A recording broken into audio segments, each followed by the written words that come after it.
launched his manifesto today, one thing you note is that it was not as inspiring as expected. And the question is, will it endear him to voters or not?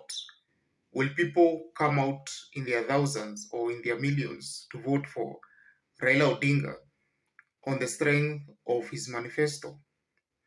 One of his main critics, one Moses Kuria, said that the manifesto is full of generalities, it's full of cliches, no KPIs, nothing seems to be achievable in that manifesto.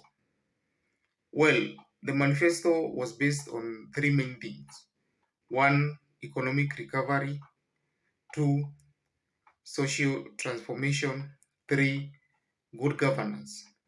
And these are the main things that Raila Odinga focuses on in all his campaigns.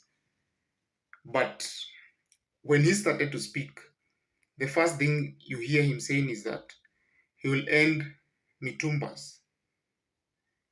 He actually said that Mitumba ni nguo za maiti. Right there and then he loses the hustlers. We all know the millions of people who rely on the Mitumba business and the customers who wear Mitumbas. The moment you say you close that business, you lose those people. And this is a narrative that UDA will jump on and say, you see, we told you Raila Odinga has no good plan for the hustlers.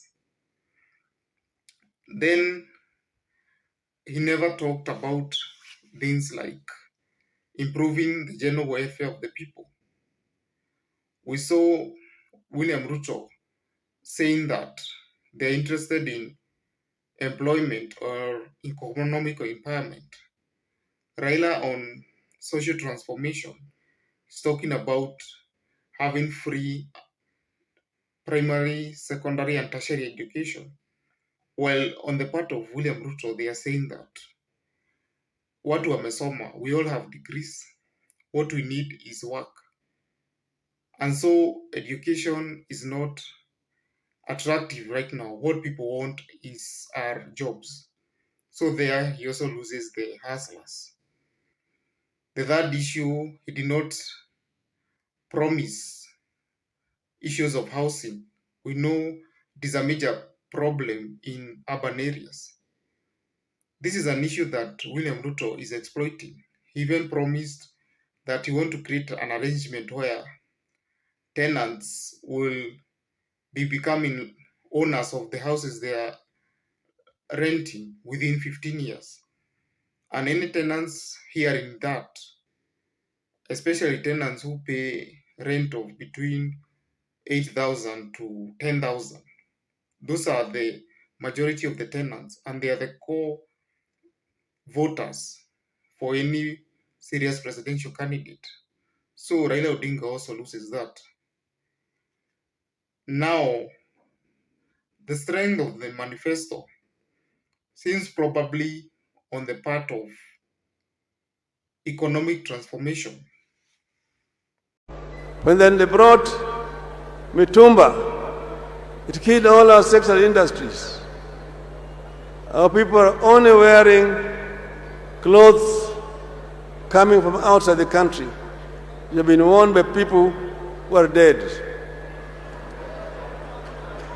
By promising to build industries, by promising to increase farming, agriculture, well, these are grand schemes that will take a long time to be delivered, not the 100 days that is promising.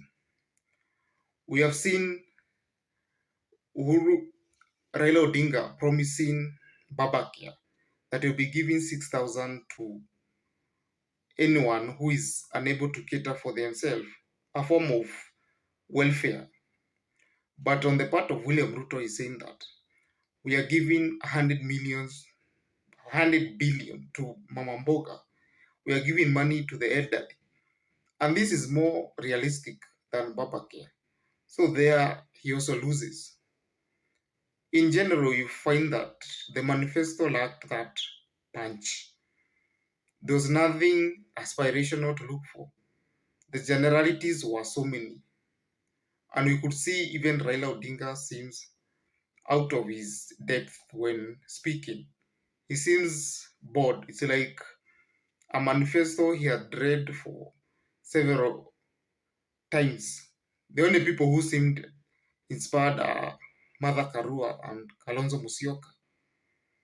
And if Raila Odinga will have to become the president, as he seems to have the best run yet, he need to disassociate with policies that are unfriendly to hustlers, like attacking Mitumba business, like promising industrialization instead of jobs.